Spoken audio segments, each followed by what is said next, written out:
there's a war going on outside, no man is safe from.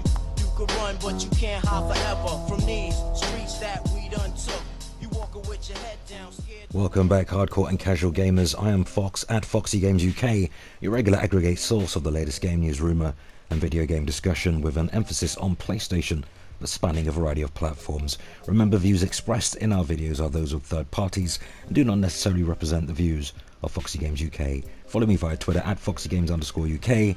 All relevant links can be found in this video's description. Just a quick heads up, if you're wondering where I've been the past 2 weeks and missed the Gamer Couch podcast live streams, well, I've been out of action due to complicated spinal surgery. That's why there's been a limited activity on this channel, but today I'm slowly making a return to bringing you regular news, rumour and everything else gaming. I'm actually recording this video heavily sedated and from bed. Once again, thanks to everybody for the support, compassion, understanding and patience during this difficult period.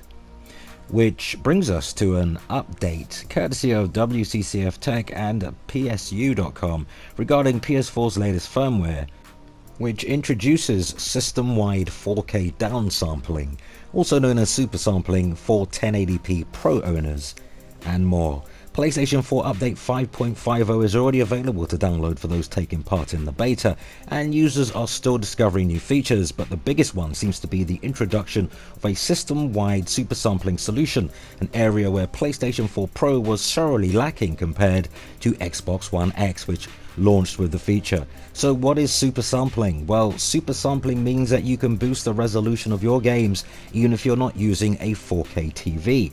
Providing the game you are playing is running at 1080p or higher, then its graphics will now look better and deliver higher quality visuals. Guerrilla Games technical director Michael van der Leeuw, and here's a quote: "This is a very high quality anti-aliasing technique, which basically means we internally render at a higher resolution close to 4K before shrinking it down to the final 1080p resolution.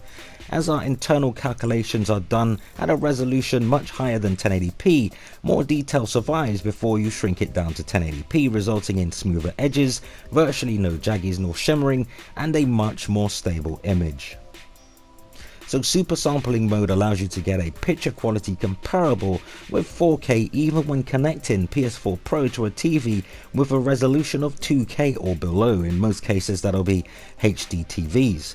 The effect depends on the game, not every improvement will be noticeable, and in some games the feature can actually reduce frames per second since it's being brute forced without game specific optimizations found in visually enhanced pro games such as the impressive Rise of the Tomb Raider and Horizon Zero Dawn.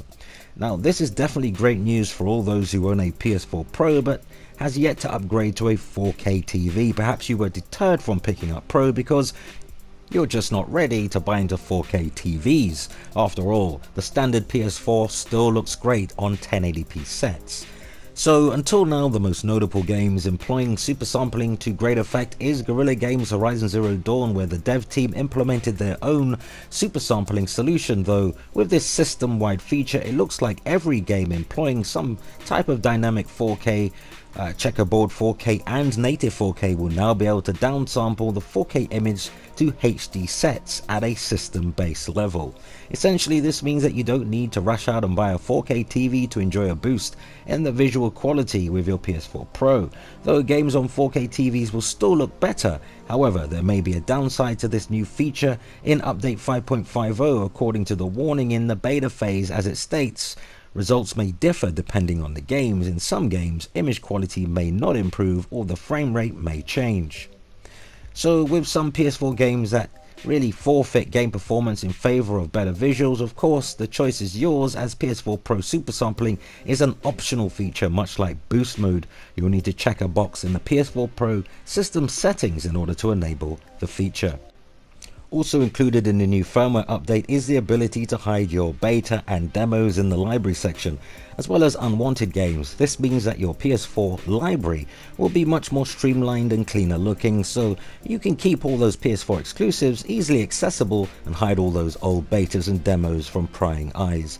Not only that, but in the sidebar on your library page, you'll notice that games purchased directly from the PlayStation Store and games downloaded as part of your PlayStation Plus membership will be filtered. Also, prior to PS4 system software update 5.50, you couldn't delete all your notifications. They would just hang there forever, even spam messages from people that are totally inappropriate. Now, you'll be able to spring clean your notifications and keep things nice and tidy, like the ability to hide games in your library. This is a quality of life update. Though it may be insignificant to some users, it's been a much requested feature over the years.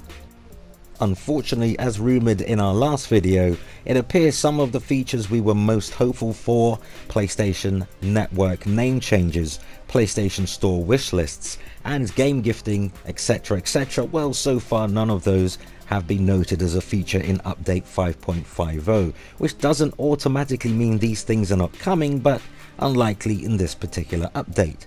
That being said, more features could be discovered over the next few days during the PS4 update 5.50 beta.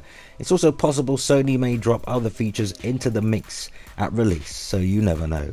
And last but not least, I know Digital Foundry have been most vocal about the Supersampling feature missing from a lot of games released by publishers. You know, when you get a 4K mode but 1080p, you know, if you have a PS4 Pro and a 1080p TV, you're basically stuffed. Well, I'm sure Digital Foundry will be chuffed to know that this will now be available at a system-wide level, just like it is on Xbox One X. So good news for everybody. And that unfortunately brings us to the end of another video. But let's continue the discussion, so share your thoughts on today's news in the video comments. And for more PS4, Switch and Xbox news, subscribe to Foxy Games UK. And if you found any of the information in this video at all useful, go ahead, hit the like button and help us reach more like-minded gamers simply by sharing the video. You can also help the Foxy Games UK channel grow via Patreon. We offer just a tier $1 pledge, and you can find the link in the description. Thanks for all and any support. And there we have it. Until next time, always remember, play games, not corporations.